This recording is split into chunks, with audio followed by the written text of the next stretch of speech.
Programa Fora da Curva. Jornalismo, crítica e diversidade. Bom dia, ouvintes das rádios universitárias 99.9 FM e 820 AM. São 11h30 da manhã e começa agora o Fora da Curva, o programa que fala o que a maioria cala. Eu sou a Manina Aguiar e estarei com vocês todas as terças-feiras, sempre das 11h30 ao meio-dia. O nosso programa Fora da Curva vai ao ar de segunda a sexta aqui na sua Universitária FM, com retransmissão pela Universitária AM.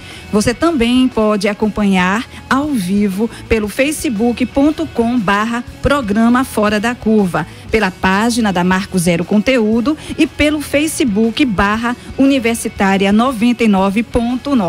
Você ainda pode participar pelo telefone 38 79 55 49. Repetindo, hein? 38 79 55 49. O nosso programa vai ser retransmitido aqui pela nossa rádio pública às 10 horas da noite de hoje. Uma reportagem da Marco Zero Conteúdo chegou à conclusão que tem sido comum afirmar que a Vila Naval, entre Olinda e Recife, é o novo Estelita. Há razões para se associar às duas disputas. Por um lado, ambas são áreas nobres à beira da lâmina d'água, localizadas no centro da cidade, objetos de desejo do setor imobiliário, com boa localização e sem uso imediato. Por outro lado, são regiões cujas intervenções podem alterar a qualidade de vida, positiva ou negativamente, de uma grande massa da população da capital pernambucana, pois ambas possuem um alto potencial urbanístico. O comando do 3º Distrito Naval admite que há projetos arquitetônicos desenvolvidos por escritórios civis da cidade.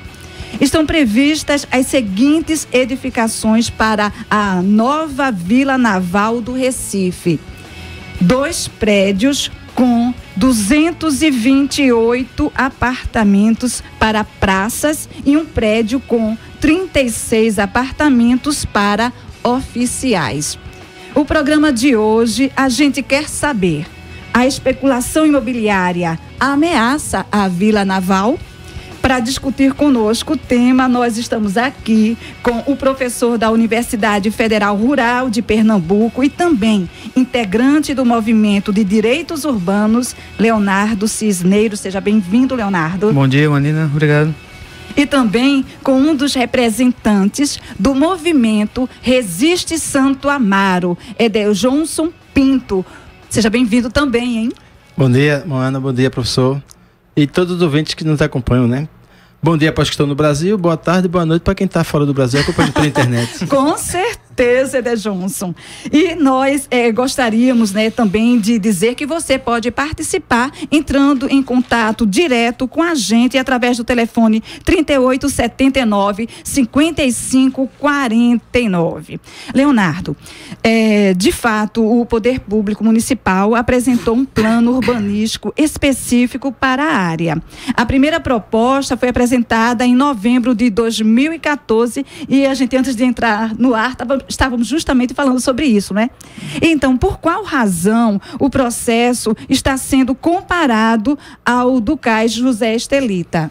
Bom dia. Veja só, a primeira vez que isso foi debatido surgiu no Conselho da Cidade, do qual a gente faz parte, no final de 2014, com uma proposta só para a área da Vila Naval, certo? E que houve uma reação muito grande, teve uma audiência pública realizada na Fundagem e houve uma reação grande que até levou ao surgimento do movimento Resiste Santo Amaro, porque o plano diretor, inclusive, prevê que qualquer planejamento para a área deveria ser integrado à área da Vila Naval com planejamento para a área da ZEI Santo Amaro, que inclui as várias comunidades que estão entre a Vida Norte e o Shopping Itacaruna e Agamenon, certo? E só era um plano para a área, vamos dizer assim, para o filé que o mercado imobiliário queria, que era a Vila Naval, para liberar logo para a construção, certo? A comparação, como você já falou no início, né? Ou seja, são áreas do cais, uma área da frente d'água, uma área com potencial urbanístico, paisagístico, com patrimônio histórico, várias coisas em jogo, meio ambiente, patrimônio histórico, o interesse da expansão imobiliária, as comunidades ao redor, certo? E a forma, o principal, a forma como são feitas as coisas aqui. A principal comparação, no caso desse, é um desenvolvimento de uma área enorme. No caso da Estelita, 10 hectares, aqui são 12,5, é maior até, certo? Na mão de uma pessoa, né, de um ente só, que é a Marinha. Mas feito sempre a gente sabendo no último momento. A população só fica sabendo no último momento, com a ideia já pronta, já chegando, tentando adivinhar o que pode agradar a população e diminuir as críticas, mas nunca trazendo a população para discutir desde o início. Ou seja, estruturalmente, o grande problema do planejamento da cidade é a falta de participação popular, a falta de democracia. E isso se mostra no caso da Estelita e de uma forma um pouco mais maquiada, vamos dizer assim. Não melhorada, mas mais maquiada, feita com mais jeitinho agora. Então eles tentam incorporar algumas ideias que já foram debatidas antes, mas, de novo, é sempre tentando adivinhar o que a população, o que pode aplacar a crítica, não é nem o que a população quer, certo? Deixar a população quieta. Tentar, vocês queriam parque, queriam que tá aqui, pronto, já tenta chegar com alguma coisa disso, querem área verde, faz uma conta para aumentar artificialmente a quantidade de área verde, que a gente até desmascarou isso no debate, certo? Achando que a população quer parque, quer área verde e tal, e aí então eles fazem coisas já para tentar segurar a crítica, mas sem realmente, de fato, colocar a participação da população como a diretriz fundamental do planejamento desde o primeiro momento. Ou seja, desde o primeiro momento podia dizer, tá bom, a gente errou na primeira versão do plano, vamos refazer. Então, pessoal, vamos lá, como é que a gente deve refazer? Tinha isso. E a gente soube, quem estava no conselho da cidade, como eu, soube um mês antes da audiência, um pouco mais de um mês antes da audiência, que o plano estava, a nova versão do plano estava sendo pronta. E ele estava sendo discutido desde o começo do ano, já tinha alguns vereadores da base do governo sido convidados para discutir desde o começo do ano. Então estava portas fechadas. Não é desse jeito que se faz cidade. Pois é, e como isso atinge diretamente a quem mora naquela área, a gente quer saber de você, Dejonson, o que os moradores da Vila Naval pensam sobre isso. Eu não posso falar pelos moradores da Vila Naval, mas sobretudo pelos moradores da ZEI Santo Amaro, né? Respondendo a pergunta, eu diria que a Vila Naval, com essa especulação imobiliária, ela está sendo afetada positivamente, não é? Porque, eu digo ali a Marinha em si, né? Até porque ela que está negociando direto com o poder público, né? Com seu poder de barganha. E é tanto que já está previsto aí os apartamentos para os praças, para os oficiais e etc. Tá certo? Nós da ZEI Santo Amaro, primeiro questionamos isso que o professor Leonardo falou, tá certo? Essa falta eu diria, de ouvir a gente, né? Que é a participação popular, tá certo? E eu acho até que talvez seja uma deficiência muito grande da atual gestão, que não tem conseguido emplacar essa participação, né? É sempre uma coisa muito alinhavada. Qual é o nosso sentimento? É o seguinte, o povo, de um modo geral, não quer sair dali. E a prefeitura, em resposta a isso, não, ninguém vai sair. Tem uma ideia de quantas pessoas seriam atingidas diretamente? A gente não tem esse levantamento preciso, né? Mas a prefeitura, né, oficialmente diz que vão ser preciso construir 1.001 casas. Não sei de onde ele tirou esse dado, né? Mas é esse o dado oficial da prefeitura. Então, o que é que acontece? Ele já disse que nós não vamos sair. O questionamento que nós fazemos é o seguinte: nós não somos contra o desenvolvimento, tá certo? Porém, eu sempre defendi o seguinte: nesse desenvolvimento, o capital ele não pode sobrepor o ser humano, tá certo? Que é a lógica do capitalismo, né? Quer dizer, o capital vale mais do que o ser humano, que passa a ser peça descartável. Por conta disso, a gente entende que o terreno da Vila Naval, sendo da União, é público, sendo público, é do povo. Então o povo deve ocupá-lo também. Não só. E quando eu falo povo, é o povo de todas as classes. Tá certo? A, B, C e D. O terreno deveria ser ocupado por todas as classes. Até porque os primeiros habitantes da beira-mar foram os pobres, eram os pescadores. E aí foram expulsos justamente com essa especulação imobiliária.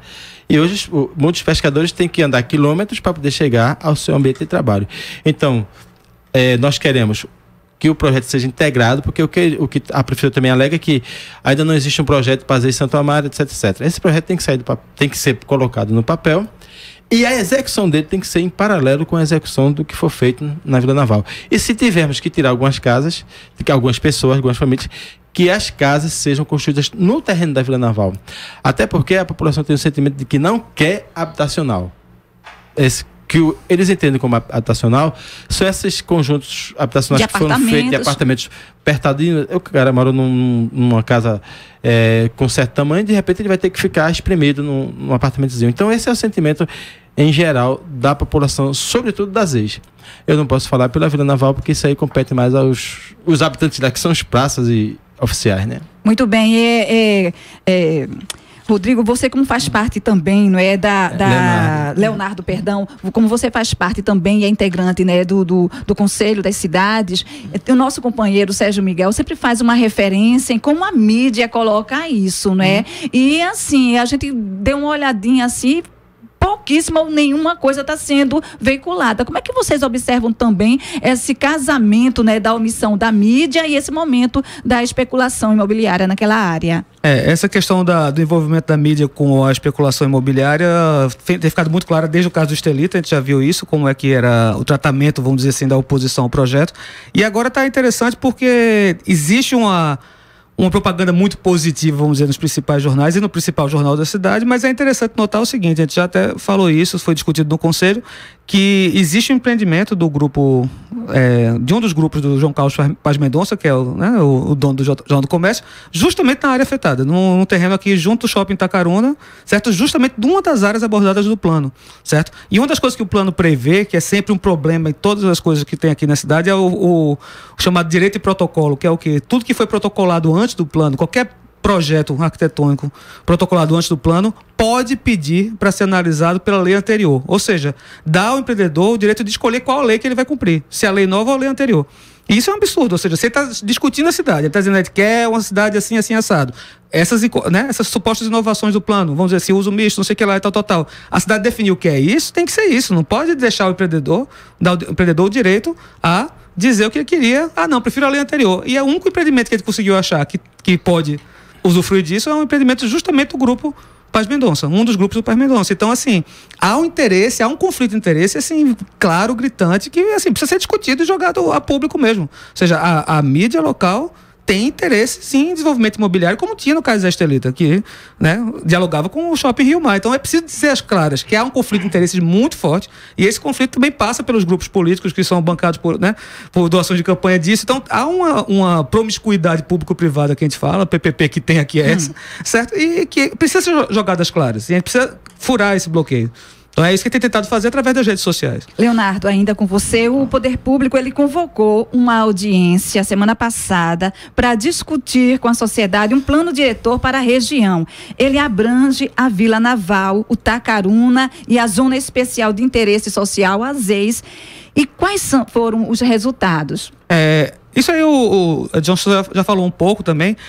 Esse plano específico, né, que chama para essa área Santa Amaro Norte, foi uma reivindicação na primeira que a gente fez quando apresentou o primeiro plano só para Vila Naval, porque o plano diretor da cidade prevê essa integração. Mas o que acontece é que não há essa integração, ou seja, a prefeitura apresentou um plano para tentar cumprir tabela, vamos dizer assim, tentar responder à demanda da sociedade, responder à demanda legal do plano diretor, mas na verdade o que tem para a Santa Amaro é um plano preliminar. Enquanto para a Vila Naval tem um plano específico para a área da Cruz Cabugá, que inclui esse terreno do JC, também tem um plano específico, ou seja, já permite construir a partir do momento que a lei for aprovada na Câmara. Para a área das EIS tem só um plano preliminar e está previsto que o plano específico das EIS vai ser feito como contrapartida das obras na Vila Naval. Ou seja, só quando liberar o empreendimento da Vila Naval é que uma das contrapartidas vai ser fazer o plano que vai dizer quais vão ser as obras específicas, quem de fato vai ser removido, quanto vai custar cada obra. Então, assim, na verdade o que tem é uma promessa vazia para dizer. São ideias, conceitos, mas não tem nada de concreto. Então é isso que o Johnson já estava falando, certo? Até pode ver se ele pode me completar aí. Eu gostaria também de reforçar um pouco que com relação à cobertura. Primeiro, depois eu retomo essa questão, mas eu queria também ressaltar que a mídia tem tentado distorcer o nosso movimento. E aí eu aproveito essa oportunidade para deixar claro, isso não é um movimento partidário, tá? Eu, por exemplo, não sou afiliado a nenhum partido, tá certo? Eu estou nessa luta há muitos anos, tá certo? Desde a minha juventude. E a luta é sempre a mesma, é a luta da sobrevivência, da resistência, do direito à moradia digna, tá certo? Então o que é que acontece? Então, vez por outra, quando eu percebo que alguns companheiros dão alguma entrevista, aí o jornalista faz questão de enfatizar fulano de tal, do partido tal, para desmobilizar, descaracterizar o nosso movimento, ou seja, deslegitimar, eu diria, tá certo? Isso não é à toa, Tá certo? Então, primeira coisa, deixar bem claro que isso não é um movimento de oposição à gestão, por exemplo. Não. É um movimento de diálogo até. Dialogar com a gestão para que a gente faça Eu disse numa audiência com o secretário Antônio Alexandre, secretário, nós temos uma oportunidade única de provar para o Brasil e para o mundo que é possível se fazer um plano urbanístico nessa cidade, conciliando todos os interesses de todas as classes. Essa é a oportunidade de ouro que nós temos, está nas nossas mãos. E com isso a gente diminui as tensões, a gente combate a violência, porque não se combate a violência com mais armas, nem com mais equipamentos bélicos. Se combate destruindo os muros invisíveis, tá? Porque o muro de pedra, você enxerga ele, ele faz um mal, mas os muros invisíveis, esse é o que eu diria que é mais nocivo. Com relação a retomando essa questão do plano urbanístico que falta para Santo Amaro, né? Essa questão da mídia, é isso que eu falei. A questão é justamente essa, tá certo? A gente tem tentado dialogar com a prefeitura e se dizer, olha, há essa necessidade, há essa realidade, mas é como o professor Leonardo falou, a gente só foi ser... E isso é admitido até pelo próprio representante do Instituto Pelópio da Silveira, né? Que eu não vou citar o nome para não dar direito de resposta, mas ele mesmo disse, não, na primeira audiência na Fundação Joaquim Nabuco, vocês nem existiam. Nós fomos chamados para discutir Vila Naval. A partir dos questionamentos que nós fizemos lá, aí foi que foram voltar o olhar para a gente, tá certo? Então a questão é mais... Ampliou o olhar, porém a execução é que está em jogo. Muito bem, essas discussões você acompanha aqui na Universitária, a nossa rádio pública. Fora da Curva, jornalismo analítico na Rádio Universitária, a nossa rádio pública. Muito bem, nós estamos de volta. O arquiteto e urbanista que preside o Instituto da Cidade, Pelópio da Silveira, João Domingos, garante que a nova estrutura vai evitar uma grande construção densa e garantir diversidade de formas e ventilação. Ele também alega que a localidade vai ganhar com mobilidade, uma vez que há previsão no investimento tanto no alargamento de vias quanto do transporte público na Avenida Cruz Cabugá, e que o projeto prevê a ampliação das áreas verdes em 35%.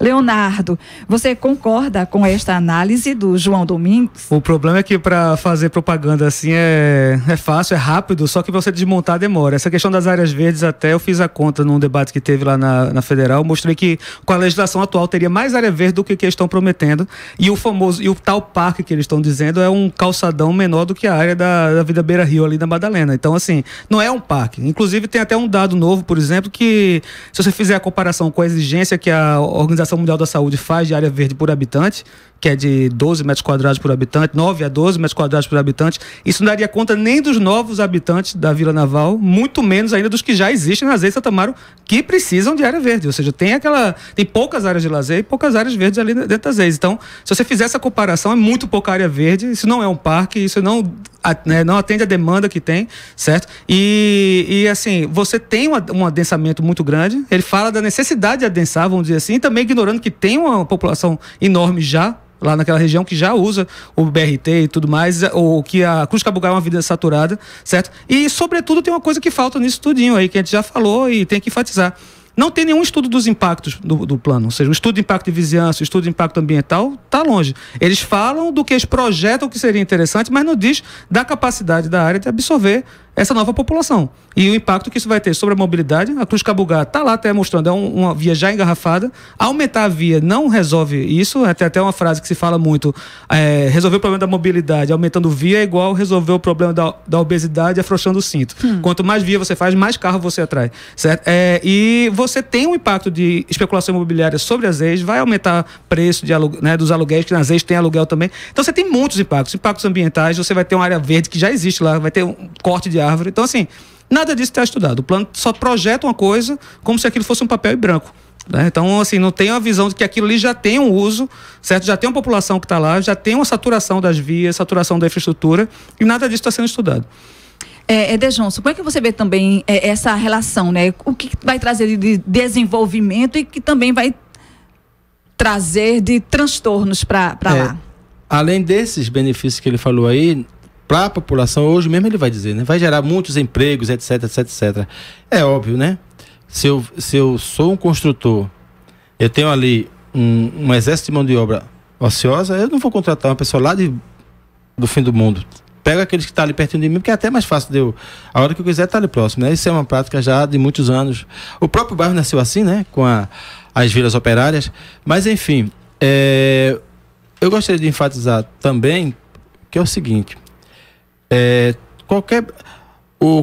quando foram construir o Shopping Itacaruna, o discurso é bem parecido, tá certo? Uhum. E hoje a gente vê lá um muro, que a gente chama Muro da Vergonha. Aliás, hoje em dia, eu mais nem falo nele, já tem outras pessoas que falam, ou seja, eu cumpri meu papel em relação àquele muro, mas você passa lá e vê um muro para esconder a comunidade, tá certo? Então, o que acontece? Isso também é um risco que pode ter ali naquele empreendimento, tá certo? Você vai ter uma área bem bonita para quem passa na Cuscabugá, tá certo? Porém, a população vai estar escondida. Por isso que a gente está defendendo um projeto integrado, ZEIS com Vila Naval. Até porque a Vila Naval também vai estar existindo, não vai existir Vila Naval, né? Vai ter os prédios deles, não vai ter mais muros, tá certo? Então, vai ser um conjunto habitacional que a gente defende que seja um conjunto habitacional para todas as classes. Até porque o terreno, só reforçando, estou repetindo, é público. Depois é o seguinte, um outro impacto, se não for bem trabalhado, é justamente, primeira coisa, eles estão alegando que não pode fazer nenhum projeto já executivo para ZEIS Santo Amaro, porque nós não formamos ainda a COMU, né, que é a Comissão de Urbanização e Legalização. A gente está defendendo que a gente pode fazer tudo ao mesmo tempo, a gente pode discutir e formar a COMU e eles podem já começar a elaborar esse projeto. E nós queremos também que a execução seja feita em paralelo, porque nós já sofremos isso no passado. Se de repente eles executam todo o projeto que eles estão pensando na Vila Naval para depois fazer alguma coisa na ZEIS Santo Amaro, aí adeus, tá certo? Não vai ser feito. É isso a nossa leitura, tá certo? Muito bem, a gente está trazendo um novo dado aqui, mais um dado, na verdade, que a ideia da Prefeitura do Recife é apresentar a nova proposta de uso do solo da região ainda em setembro, à Câmara Municipal. E o projeto envolve 110 hectares entre Agamenon Magalhães, Avenida Norte e o estuário do encontro dos rios Capibaribe e Beberibe, onde fica a Vila Naval. O secretário de Planejamento Urbano do Recife, Antônio Alexandre, alega que a Vila Naval está deteriorada e a Marinha não tem condições de fazer a manutenção. Por isso, procurou o poder público para trocar a vila por área construída, já que tem uma necessidade de 372 imóveis. E aí, rapidinho, o projeto prevê a divisão do terreno da vila em 6 quadras, sendo uma para a Vila Naval vertical e estabelecendo o quê? Cada quadra deverá ter entre 2 e 3 prédios com variação mínima de 3 andares entre um e outro e limitação de 21 pavimentos. Outra coisa, um total de 54% do espaço deverá ser de área pública, 18 de área verde, 31 de área de circulação e 5 de equipamentos. Não será exigido estacionamento mínimo para o uso habitacional ou empreendimentos com até 500 metros quadrados. Já o máximo será de uma vaga para cada 70 metros quadrados. Na margem do rio, será dada continuidade ao Parque Linear da Rua da Aurora, com acesso público, e além do alargamento da Avenida Cuscabugá em 12 metros, que deverão ser feitas outras melhorias no sistema viário, passeios e praças e também a expansão de ciclovias existentes. E olha, os prédios deverão ter uso misto, residencial e comercial, como no mínimo de 1.782 unidades habitacionais e não podem ter muros ou grades. Pois é. Está havendo algum diálogo em relação aos vereadores e vereadoras do Recife em relação a isso? Vocês têm esse conhecimento? Quando nós formamos, porque já na primeira audiência lá na Fundagem, lá atrás, né, em 2014, a gente começou a fazer os questionamentos e dali surgiu o movimento Resiste Santo Amaro. Tá certo? E quando nós compomos a coordenação desse movimento, nós garantimos o assento dos 3 vereadores do bairro, que na época eram o Marcos de Bria, Osmar Ricardo e Luiz Eustáquio, tá? Justamente porque vai passar por eles a aprovação do projeto. Exatamente, ou não, né? Então a gente já queria, como a gente tem dito sempre, esse é um movimento de diálogo, tá certo? A gente está apresentando para a prefeitura aquilo que ela pode melhorar, tá certo? E as reivindicações da população. Então chamamos os vereadores para compor, mas eles nunca participaram de nenhuma reunião nossa, exceto o vereador Mar Ricardo, na época, que sempre mandou a sua assessora, né, a Paula Menezes, que sempre o representava. Então ele estava sempre representado. Os demais participaram de algum movimento ou não, mas sempre que a gente sentou para planejar, esse diálogo a gente tem buscado sempre. Sim. Até porque esse não eu insisto, isso não é um movimento eu diria, a gente não é um movimento bélico, é um movimento de diálogo. Agora, obviamente, né, que o diálogo existem conflitos, mas justamente os conflitos são possibilidade de diálogo, né? E um conflito está instalado aí. De um lado você tem uma marinha que vai ter, me parece, mais de 200 apartamentos, né? Hoje ela ocupa 30 e poucas. A vila tem 100 e poucas casas construídas, claro, em estado precário. E uma pergunta que eu fiz ao secretário Antônio Alexandre e ao presidente do Pelotas da Silveira, João Domingos, era uma conta que não batia. A Marinha hoje ocupa 30 e poucas casas, o total de casas na vila são um pouco mais de 100, e ela diz que precisa de 200 e tantas casas. É uma matemática que eu não entendi e até hoje ninguém me respondeu. A própria prefeitura diz que a nossa carência, a nossa necessidade na ZEI Santo Amaro é de 1.001 casas. Pronto. Então, observe que aqui tem um conflito, né, de informações. Tudo bem, tá bom. A Marinha, eu insisto, onde vai ser construída essas 100 e poucas casas? Para onde vão essas famílias? Pronto, a prefeitura diz que não vai sair de lá. Beleza, ótimo. Então, para onde vão? Tá? E para fazer, o que é que tem de concreto? É isso. Olha só, Leonardo, o referencial que se tem em proteção para o patrimônio histórico na área, o PPSH, de 1979, definia um gabarito de 2 andares para a Vila Naval, mas a minuta do plano apresentado pela Prefeitura prevê que, excepcionalmente, se poderão construir edifícios com até 75 metros de altura. E, então, como é que isso pode afetar também a cidade? Somente lembrando a vocês que, infelizmente, a gente já está chegando ao finalzinho do nosso programa. Deixa eu dizer, respondendo só rapidinho a outra questão, a prefeitura tinha acertado, o João Domingos tinha aceitado estender o prazo na última reunião que teve da Câmara Técnica de Planejamento. Se o secretário não cumpriu a palavra do presidente do Pelotas, é outra história. Ou seja, isso não pode ir para a Câmara em setembro, não pode ir para a Câmara agora sem discussão. A gente vai brigar, se isso acontecer, vai brigar muito. Certo. A questão do patrimônio histórico é uma questão que realmente ainda está bem fora da discussão. Aquilo é uma área de preservação, é um setor de preservação da ambiência e da visibilidade do Hospital de Santo Amaro, certo? Então, assim, uma referência que a gente tem, por exemplo, no caso da Boa Vista, teve uma regulamentação nessa gestão, por pressão da Agência de Direitos Urbanos, que foi atrás do Ministério Público para regulamentar, e a gente conseguiu a regulamentação lá que seguia, mais ou menos, se eu não me engano, as linhas do PPSH de 79, ou seja, não ampliou o gabarito. Teve um prédio de 30 andares lá, que criou essa movimentação da gente, e depois, quando a Prefeitura regulamentou seguindo essa linha. Então, é muito estranho que se abra desse jeito. E eu coloquei isso até nos seguintes termos, em algum debate que teve. A Prefeitura está criando duas chantagens. A chantagem de que a ZEI só pode receber investimento se o mercado imobiliário lucrar, o que é um erro, é uma premissa muito equivocada e muito discutível, e que ele tem que lucrar em cima de uma área de patrimônio histórico. Então ele está criando uma pressão em que a ZEI vai ter que brigar, vamos dizer assim, está querendo que a ZEI brigue a favor do mercado imobiliário para que saia o projeto e que o projeto saia na área de patrimônio histórico. Lembrando, por exemplo, que essa área que está, do quadrilátero de Santo Amaro, está em planejamento, tem um plano em desenvolvimento do Pelópolis a portas fechadas para essa área de cá, que é uma área cheia de terrenos realmente com potencial de construção. E isso não está sendo discutido. Então estão pegando uma área de patrimônio histórico, dizendo que é um cara que pode desenvolver e tirar dinheiro para investir nas ZEIs. Então está criando 2 chantagens, né? E 2 precedentes graves. O precedente que só investe em comunidade se o mercado imobiliário lucrar, e tem que lucrar em cima de uma área de preservação do patrimônio. Essa é uma discussão que precisa ser feita com muito cuidado e não pode ir para a Câmara nessa velocidade.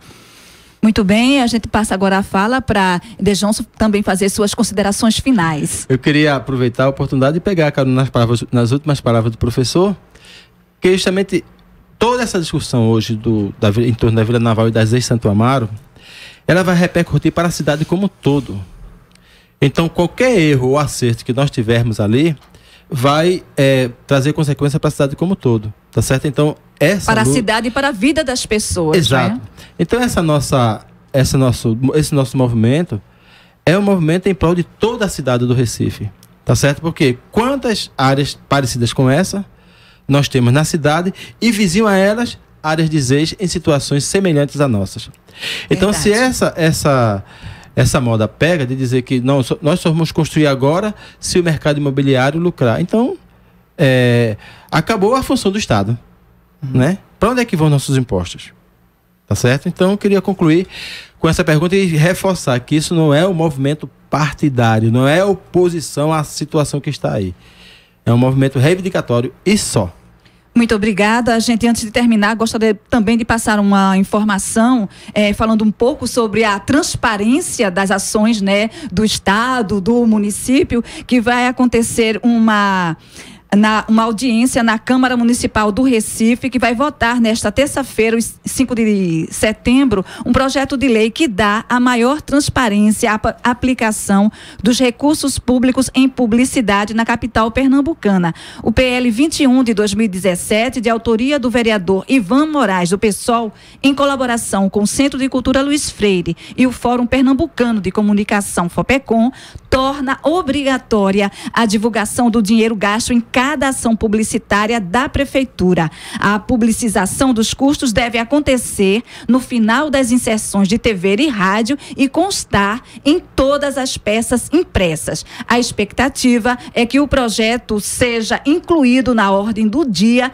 e vá à votação às 15 horas na Câmara de Vereadores do Recife. E o nosso programa vai ficando por aqui. Agradecemos a você, ouvinte, que acompanhou o nosso programa na última meia hora, ao Leonardo, ao Ed Johnson. E o programa de hoje teve a produção de Daniel Lamir e Mariana Reis, do Terral Coletivo, de Sérgio Miguel, do Marco Zero Conteúdo, e de Iveson Henrique, estudante do curso de Rádio, TV e Internet da UFPE. Na coordenação, Ana Veloso, professora do Departamento de Comunicação Social da UFPE. Na apresentação, Manina Aguiar, do Centro das Mulheres do Cabo. Nos trabalhos técnicos, Marco Antônio. Nas redes sociais, Júlia Rodrigues. Amanhã, você fica com a apresentação de Paula Reis, com um tema super importante também: qual o papel da universidade na democracia?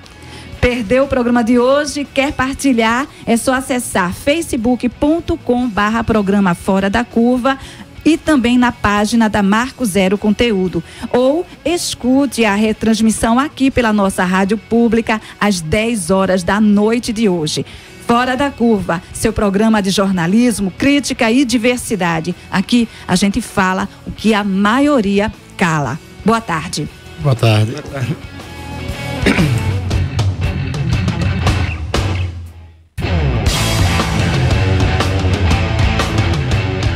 O programa Fora da Curva é uma realização do Departamento de Comunicação Social com o apoio do Departamento de Sociologia, do Núcleo de Design e Comunicação do Centro Acadêmico do Agreste e do Núcleo de Rádio e TV Universitária.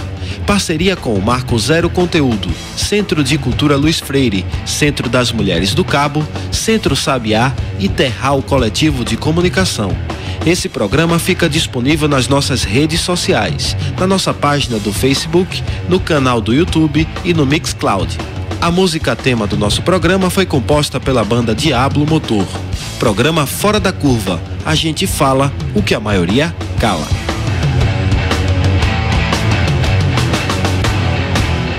Doze horas.